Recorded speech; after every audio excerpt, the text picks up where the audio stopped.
Good afternoon and welcome to Conversations on Showing Up for Kids. My name's Tim Markle. I'm director of the Southern Regional Center for Children and Youth with Special Healthcare Needs. We're out of the Waisman Center in Madison, and we cover 14 counties in southern and southwest Wisconsin. And this is time that we set aside to learn together, to talk together, to chat together, just about stuff that matters to families who have children with special healthcare needs and disabilities. And I'm really excited today. A coworker and a friend is joining me today, and we're going to talk all about goals, and we're going to talk about goal cards and the work that she has been doing around this and why it matters, and all that good stuff. So Becky, I did absolutely nothing in the way of formally introducing you. So if you have any other formal introduction that you would like to give, please feel free. Yeah, so we've gotten to know each other because we both work with children and youth with special healthcare needs. And I just happen to be the statewide coordinator for that program. And in that role, I got to work with a group that worked with kids that had complex medical needs. And we were finding that setting goals when your child has complex medical needs is a challenge. And parents weren't quite sure what we meant when we said, what kind of goals do you have for your kiddo? So that led me into this work that we're going to talk about today.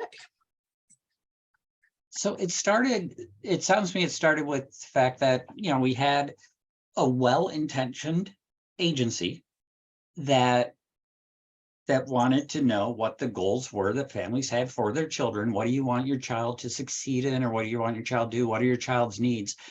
And that maybe it just wasn't being communicated very well.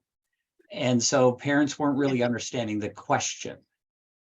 Right. And I think what's true is this question gets asked of parents in all sorts of locations, right? So if they have a child in birth to 3 or in therapy or in school, they get an IEP. If they're in the Medicaid waivers, they have a individualized service plan that needs to have goals.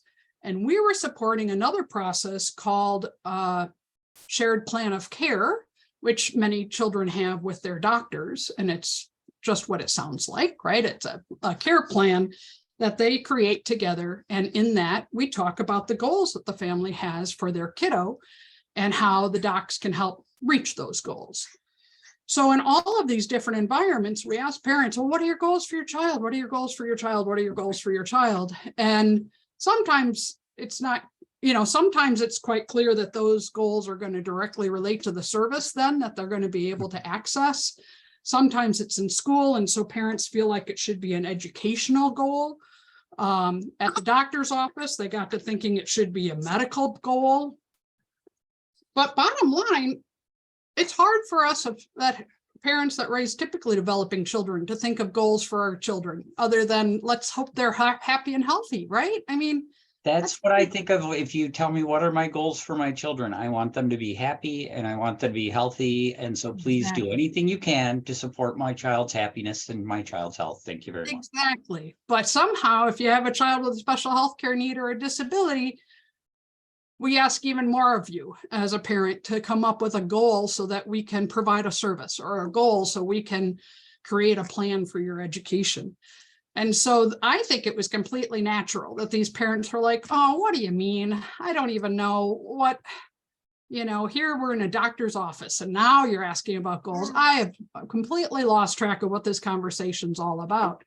And so we were trying to support these families in writing goals for their shared plan of care and thought, how can we help them? How can we make it more clear about what are we talking about?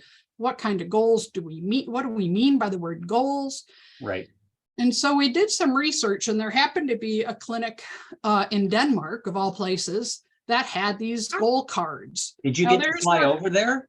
Yeah, no, of course not. Oh, man, that sucks. That would have been great. Fly over there, look at their goal cards in Dutch. There you go. And they were in Dutch, but we could use the English translator on Google and found that these were a thing that some people were using. And so we thought, well, we could do something like that for kids. Speaking of kids, I have a little one with me today. Yes. He's supposed to be taking a nap while I'm having this conversation with you, but he's not. He's going to get to be shown for a moment while I try to sell him. And he may be heard every so often as well. And he's very entertained by your voice, Tim. I appreciate that. Oh, there you go. No, Smiles and looks at the computer. Anyway, so we created like 60 goals that we could think of as parent professionals. There were parents on our team, there were professionals on our team. So we came up with like 60 goals. And then we went and had, I think it was like 45 families go through these goals, and they got to say, yeah, I like this goal. No, I don't like this goal. Or, well, there's a piece of it here that has some value, but I think you need to do some work on it. The wording may not be right. Or we tried to put a picture with every goal, thinking that might help a child understand the goal better. So parents gave us feedback as we desired. And in fact, one parent said, you know, my child uses PEX system, picture exchange communication. So it'd be really handy if your goal cards were in black and white photos, just like his PEX card. So we were like, well, that's a brilliant idea. We can certainly do that. Well, you don't know about your goals yet either, buddy. So anyways, so we went ahead and made little black and white pictures for each of the goals. And then some parents said, you know, my child doesn't see themselves in these black and white pictures, and these photos are of a child of a much different age, so they don't see themselves in those either. So then we went back to the drawing board and we made a set with just pictures, just graphic artist pictures, like clip art kinds of images. So trying to meet the needs of a lot of different kinds of kids. And in the end, we ended up having 3. So and families also told us what goals we were missing. So in the end, between the ones they said we should keep and the ones we should fix and the ones they thought we should add, we had a deck of 39 cards. And did you like, I'm just thinking to myself, I'm thinking that as a parent, you know, great. So now I could choose, I can make my own goal, or there's 39. Are there categories that you're able to put them into? Yep, we did break them into 5 different categories. Many of them were about communication goals, how to, you know, express my needs better. Some were about school and community types of goals. Some were about independence, like how can I feed myself or how can I get myself dressed. Some were medical bills because we were working in the medical system. So there were 5 categories. I think I just mentioned 4, but it'll come to me. Well, that's, you saw, I was looking for my set of goal cards. Yeah. Like, oh, I have a set of them. That's right. We made physical sets. We put them in nice plastic containers. We had them all laminated so they could wash them and sterilize them at the doctor's office. And we sent those out to all sorts of clinics in March of 2020. And everybody that lives in this country and abroad knows what happened in March of 2020. Your timing was impeccable. It was spot on. Nobody was using these laminated cards because nobody was going to a clinic. So we quickly pivoted and made an online version where you could just look at the cards. Like if you're on a televisit appointment with your doc, you could just kind of scroll through the cards like a PowerPoint. And that worked for some families, and that kind of held us over for a little while we all found out that indeed this pandemic wasn't going to just be around for a couple of months. So we pivoted again, and we ended up making an online application. So now people can go online on a computer. It doesn't work as well on a phone. It works, but not as well, to creating goals for children. And they can go through these goals, and all of the pictures are available to them. And if they pick a particular goal, then the application asks them a follow-up question or 2, just to kind of narrow the scope of that goal. So then in the end, the family gets a printout, a PDF of all the goals that they selected and the additional questions and answers. And at the end, they again get to write in any additional goals that they have. And then they can print that off, and they can take it to their doctor's office, and they can take it to the school IEP meeting, and they can take it to the waiver ISP meeting, et cetera, and, you know, have it as a starting point for those discussions about goals. Now, when we shared this with some professionals, they were like, well, what if they come to us, say, at school with medical goals? What if they come to medical appointments with school goals. Well, I think us professionals can figure that stuff out and help families through those kinds of questions that they may have about, No, if it's going to be something that makes professionals uncomfortable, we can't have it. I'm sorry. We just need to stop it in its tracks and not have that. Yes, I think professionals are able to deal with it. Exactly. And so what we're really striving for was, rather than having IEP goals and having waiver goals and having medical goals, we were just going to have this child's goals. And whatever those goals are, everybody else in their circle would help them achieve those in whatever way they could. And of course, we never expected all Wisconsin families to agree that these 39 goals cover everything they've ever wanted for their child, but it hopefully is a starting place and answers that question of, what do you mean? What kind of goals do I have for my child? And so after we're done with this recording, I will get the link to the app, and we'll send out a resource sheet to everybody who's registered. We'll post it with the video so that you have access to the that's awesome. whole application. Because it's open. I mean, it's not, you don't have to have an IEP. You don't have to be in children's long-term support or in complex medical care to be able to utilize these goals. It's all kids have goals. That's right. And what we found when we got it out there and parents started using it, of course, some parents said, my child's already 16. I think we've got it down. We kind of know what his goals are, or her goals are, or their goals are. But other parents also said, wow, we had never thought of these other goals before. Yeah, my child's a teenager, but we've been kind of stuck on the same old for so long that this really gave us a chance to think about things differently, and that they really, kind of appreciated that opportunity. Really, I know the caregiver's coming shortly. Anyways. Absolutely, any minute now. Any minute, I'm sure of it. Any minute now. So can you possibly walk us through like an example about how the goal cards would be used, like with a CLTS, or if you'd rather do IEP, or just however, like how does this work then in real life? And then I'll open it up to other questions. Yeah, I remember some of the doctors that helped us create the card shared with us some of the stories that they had. One of them was sharing that they happen to work in the complex care program. So all of the children that they see have pretty complex medical issues and a lot of care needs, a lot of hands-on throughout the day.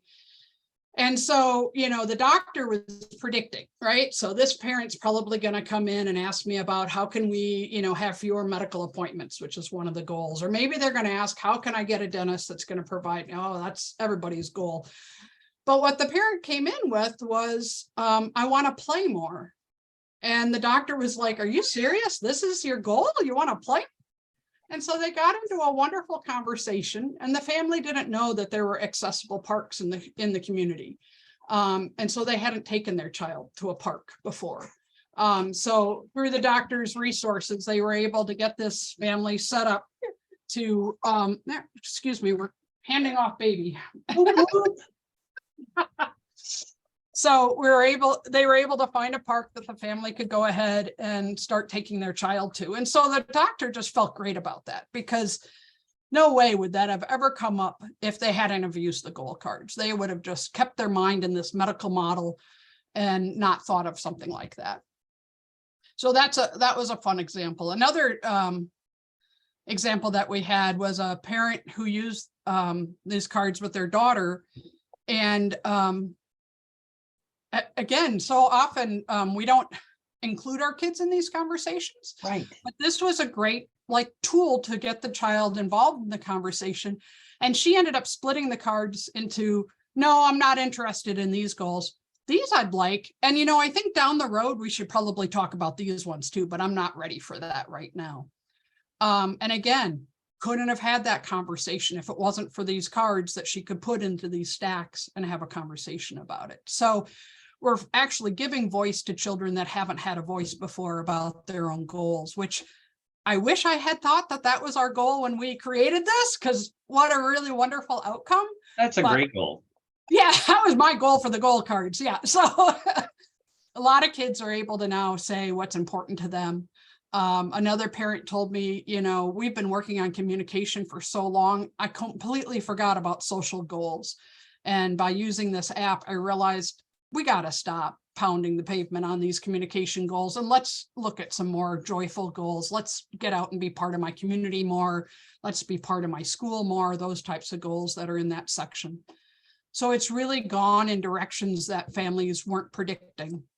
I would say the one challenge that some families have is if their children are young, they're not quite sure how to, shall I say, translate the goals or interpret the goals. They think it's a good idea, but they can't imagine, like, how would I even begin with my 2-year-old, with my 3-year-old to accomplish these goals? So one of our hopes is that we've applied for some grant funding. We would like to make another set of goals for 1 to 3-year-olds, the very basic beginning goals. So parents don't have to do all of that interpreting, translating on their own. Speaking of interpreting and translating, these are all available also in Spanish. Oh, excellent. The online app is also in Spanish. And when the parent gets the printout at the end, it's in English and in Spanish. So the family can take that just like an English speaking family to the school, to the doctor's offices, everywhere they need to go. The family can read the Spanish. The professionals who may not, like myself, know Spanish can read the English, and they can get moving along on making some achieving these goals for these kids. Okay. Couple of thoughts that come into mind as I listen to you. Number one, wow, how important is it to help our kids to set goals? And a lot of times our kids with disabilities and special healthcare needs we may not naturally think to have that conversation with them. And so this is a great reminder to, that they can learn how to set and achieve goals and break those goals down into different steps. So that as a meta conversation, right? For our children with special health care needs, it's huge. The whole, yes, we should set goals with our and help them to set their own goals as well. And if we think parents have a hard time knowing what we mean by a goal, you can only imagine that the kids have equally challenging time. And by seeing the pictures, they can point, if they're nonverbal, they can point to the ones that they want. They can be involved in that process. As I said, that one gal that sorted the piles, found different ways to be able to show what they want to do or what's important to them. The other section I realize now is home and family. So we have goals like have a more accessible home, have a more accessible vehicle, go on some vacations with my family, get some help from my brothers and sisters. So it kind of runs the gamut in 39 different cards. And you had mentioned that you were looking at, fingers crossed, that you'll be able to get funded to have them for like births to 3. Is there a sweet spot of developmental age that these goals seem to work best for? I haven't seen that yet. We've seen, we can see it's anonymous. We don't know who filled them out, but we can see the results. And there are people of all different age. We ask what is the age of the child, just so we can kind of see what's happening. And we're getting kids of all ages, their parents, or they are completing the Goal Cards app. So it seems to work pretty universally. As I say, it's more about like, how do I accomplish this with this age child, or how do I accomplish this with that age child that needs some more work or guidance too. If we do get this additional funding, though, the other recommendation that we've been given is not only that very young age, but of course, the other end of the spectrum as well. So that transition age, as our young adults are going off to becoming more independent, there are different kinds of goals that one might have at that time of life that we don't have in the deck right now that we could include. Sure. No, that makes a lot of sense. So I do want to take a pause of my questioning now to let people know that you are very free to unmute. I'll be able to see you on mute, and I'll call on you. You can ask a question. If you don't feel, and you don't have to turn your camera on. So I will see the little unmute button. You can also put any questions you have in the chat, and I will be more than happy to relay them to Becky and the rest of the people, because I'm really interested in Well, part of me is, I'm really interested in why people showed up today. I know why I'm interested in goals and the families that I work with, and especially my main go-to is with working with your case manager with the children's long-term support program, and saying, this is moving beyond I wish I had this. Okay, that's great. I'm glad you wish you had that, and I can totally see why you wish you did, and I can see why it matters. But let's step back and let's make that a goal. And then we can work on, can we get funding for that goal?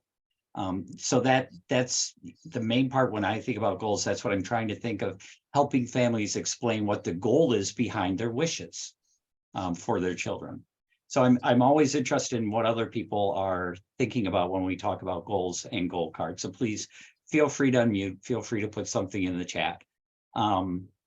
Because really, you don't want to.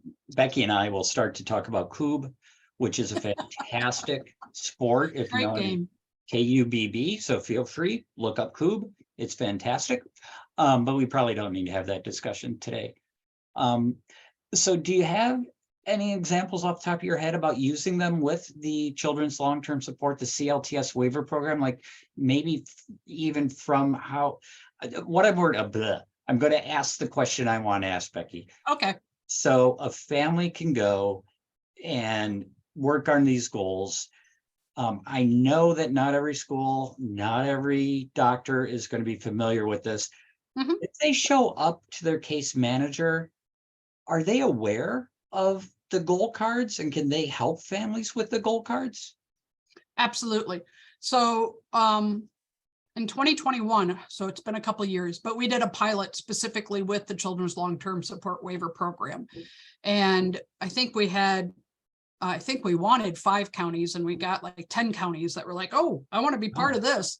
And we asked for a period of 3 months. It wasn't a very long study, but for them to let every family know that they were doing a meeting with about these cards, get them to the family in the format that they wanted, if they wanted it in the physical, cards, or if the online would work for them in Spanish or in English.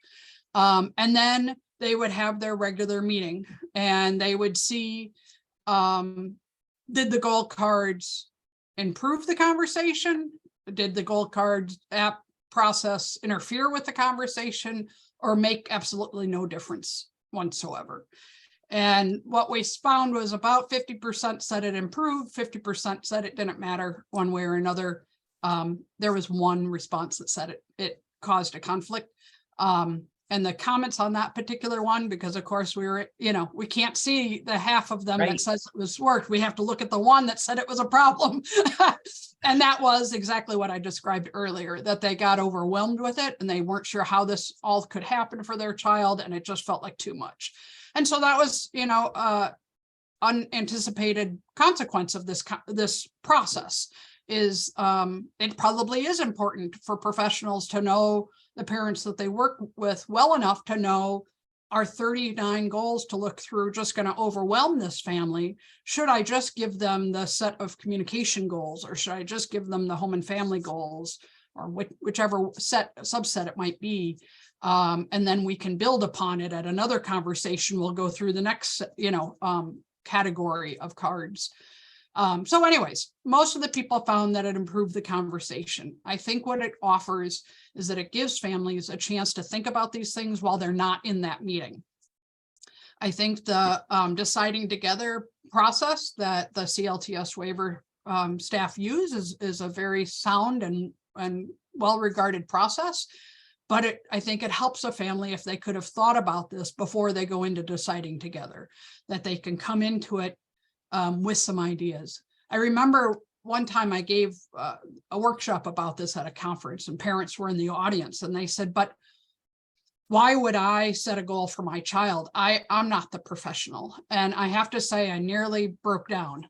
That we've created a community where families don't feel like they would have any say in the goals that they have for their child, that they're not smart enough or not educated enough or not professional enough to know what goals they have.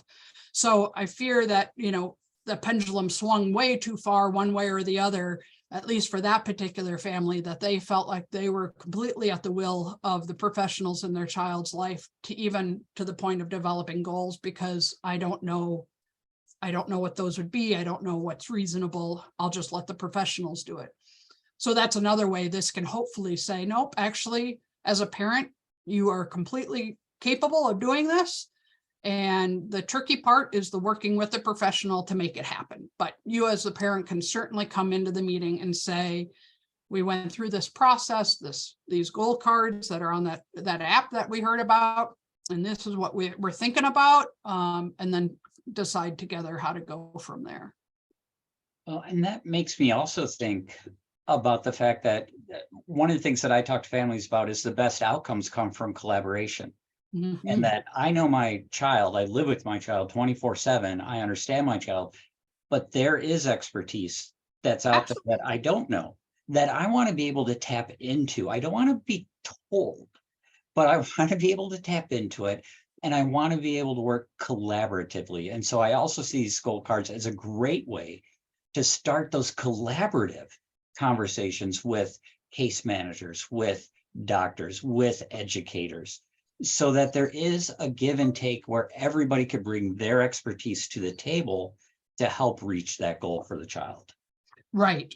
And these are completely, I mean, these goals were developed, as I said, with a lot of family input and by professionals who have been in the field for a long time with lots and lots of families. So they're not outlandish goals. They're pretty common day-to-day kinds of goals that a parent might have for a child. And as I say, the real tricky part is, so what does that mean for this child? I want to go to camp without my parents. That's one I use as an example where, it might be the doctors have to be involved because they need to write a script for that kiddo at camp for different medications that they might need while they're at camp. The school could start talking to the family, to the child about what camp is like, what happens at camp, what does camp mean? The CLTS waiver staff, while they can be talking about whether or not the waiver is a funding source for this particular camp and what camps are out there. And even the Children and Youth with Special Healthcare Needs program and the regional centers can help families sort through the different camps that are available in their area and find the one that would best suit the child's needs. So there's one goal and 4 different types of providers that can help make that goal happen for that child. But if we only knew about that at school, well, then the waiver folks may not know to, get the funding ready, or the doc may not know to get the prescriptions ready. So again, if we can get these goals to where this is what this child wants, and we let everybody know that, then all the different professionals can bring their little piece of the puzzle to the table and put it together for that child. Which also makes me think about the fact that, we've talked about using these with school, using these with doctors, using these with public benefit support systems. But it strikes me that these could just be used. Oh, absolutely. As you're going through life and you're just like sitting there going, because we know that a lot of times this entry into the world of disability is a surprise.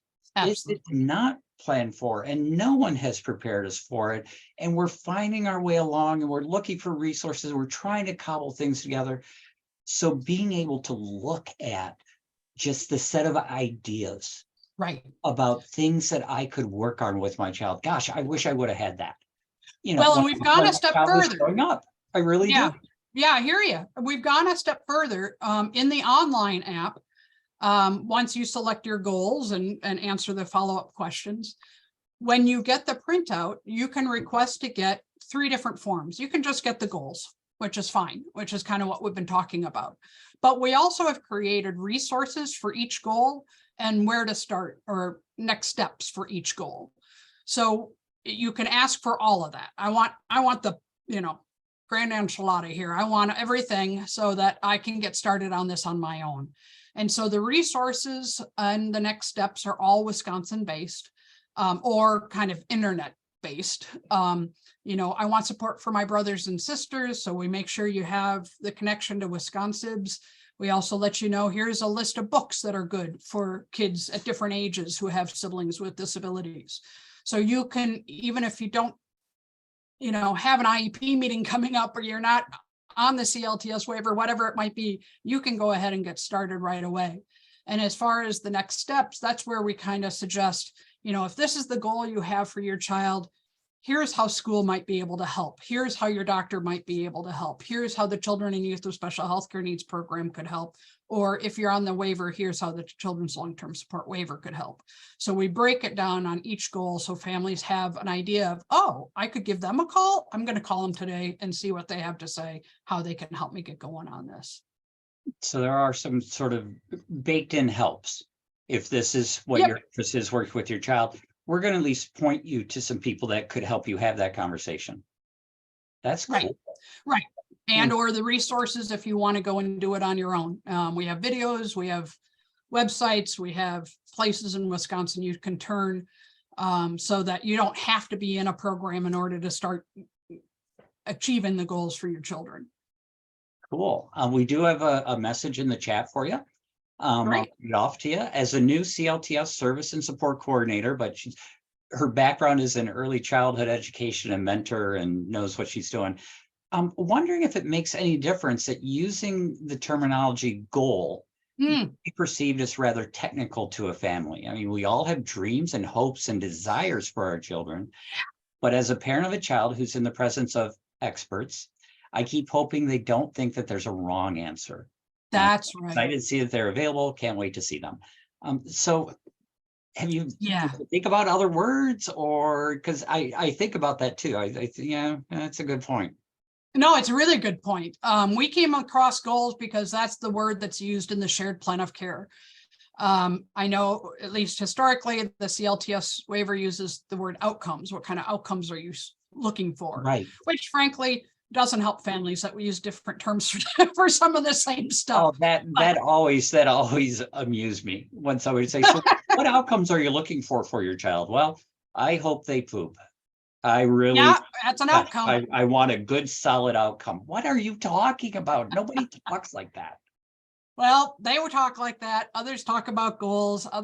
We tried to stay away from hopes and dreams because we were finding when we use those terms with families, they were like, my child wants to be an astronaut. That's their dream. That's what they really hope to do someday.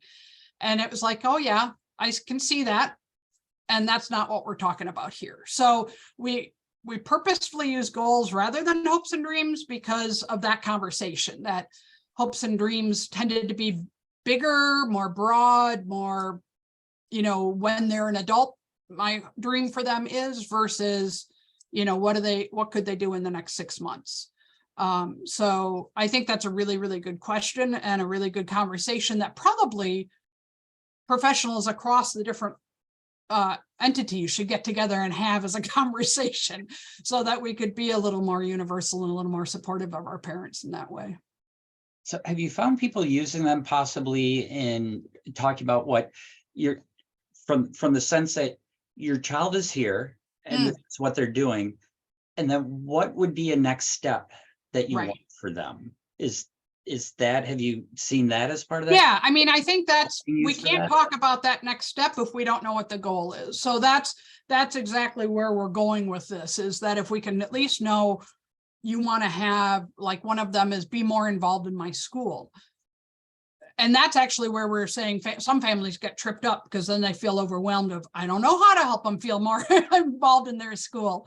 But that's where we can take that goal to the school teachers and say, my son, daughter wants to be more involved. How could we do that? What would be the next step? And that's why we have the follow-up questions. So some of the follow-up questions say, well, what types of things would they be interested in being involved in at school? And we talk about after school clubs or a lunch bunch or, whatever it might be. And then what type of support would they need to be able to accomplish that? Do they just need a buddy? Do they need an aide with them in order to accomplish this goal? What level of support would they need?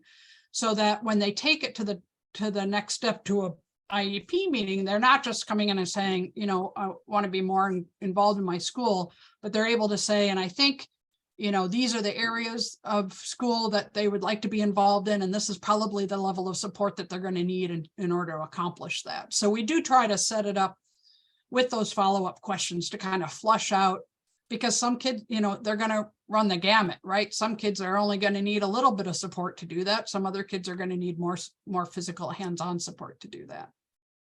Okay. Any other, I'm noticing the time. Yeah. And you've Yes. got an adorable little baby that I'm sure you want to go look at again. Maybe not feed again, but at least Not look for a few hours at not least. for a few hours anyway. But any other questions, comments, conversations that are out there around using goal cards, setting up goals, that collaboration between families and professionals is also a great conversation to have. And, Absolutely.